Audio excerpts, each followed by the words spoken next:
Tropical Typhoon, Chairman TV. Weather update. Helping homeless people.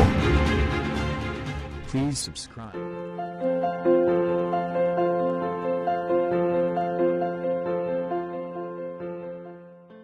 Magandang umaga po. Ito po ang latest update natin ngayong araw, September 11, 2025. Asahan pa rin po natin na umiiral sa ating bansa yung easterlies at yung low pressure area nga na namataan ng bagong pag-asa DUST kahapon. Ito po ayon sa ating European Center ay tuluyan ng nalusaw.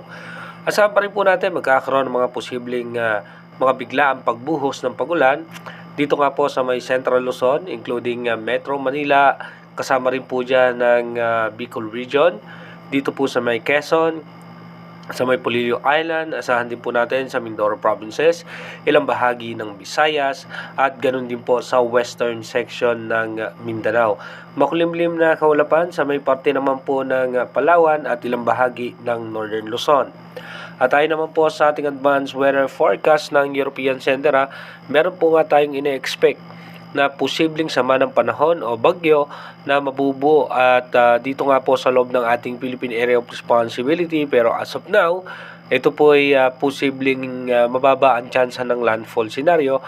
Pero again, inulit natin dito sa ating advanced weather forecast, magkakaroon tayo ng posibleng amihan na bubugso at posibleng magbago yung magiging direksyon ditong posibleng sama ng panahon. Dumako na nga po tayo sa ating advanced weather forecast. Dito po sa ating advanced weather forecast, bukas nga po September 12, asahan natin na magkakaroon ng possible low pressure area, panibagong low pressure area sa may eastern section ng Mindanao. At pagdating naman po ng September 13, ito po ay nasa parte na ng Eastern Samar at mababa naman ang tsansa na maging ganap na bagyo. At magkakaroon din po ng isa pang low pressure area sa may parte naman ng South China Sea. Then pagdating nga po ng September 14, nasa parte nga po ng Visayas itong low pressure area at mababa pa rin ang tsansa na maging isang bagyo. Pagdating naman po ng September 15, yung low pressure area, expected nga po natin dito sa vicinity ng Mindoro Provinces.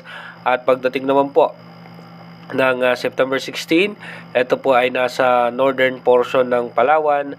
At pagdating po ng September 17, asahan nga natin na magiging maulan sa parte nga po ng Palawan at ilang bahagi nga po ng Visayas. Pagdating naman po ng September 18, dito nga po makikita natin yung makakapal na kaulapan na posibleng magpaulan. Dito nga po sa may parte ng Palawan, ito nga po yung ating habagat. Pagdating naman po ng September 19, asahan naman natin mataas ang tsansa ng pagulan sa may western section ng ating bansa at ilang bahagi ng Bicol Region at ng Visayas. Pagdating naman po ng September 20, magkakaroon nga po tayo ng low pressure area dito sa labas ng ating Philippine Area of Responsibility at asahan natin na magkakaroon ng mga pagulan sa may northern Luzon. By September 21, asahan nga po natin malaki nga po yung kanyang sirkulasyon o yung kanyang diametro, yung mga pag-ulan andito po sa may parte ng Visayas at ng Mindanao. Pagdating po ng September 22, posibleng nga po ito mag-develop bilang isang bagyo, tropical depression. Pero mapapansin nga natin may pagbugso ng hangin na nanggagaling nga po dito sa may parte ng China. Pagdating naman po ng September 23, bababa po ng bahagya yung pinakasentro niyan. At pagdating naman po ng September 24, ito po ay aangat muli patungo sa may parte ng Japan.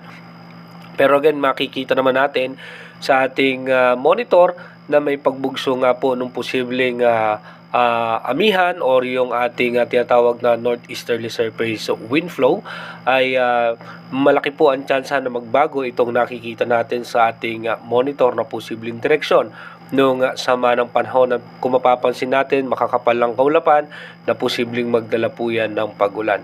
Inuulit ko po, yung ating advanced weather forecast is possible scenario pa lamang po yan.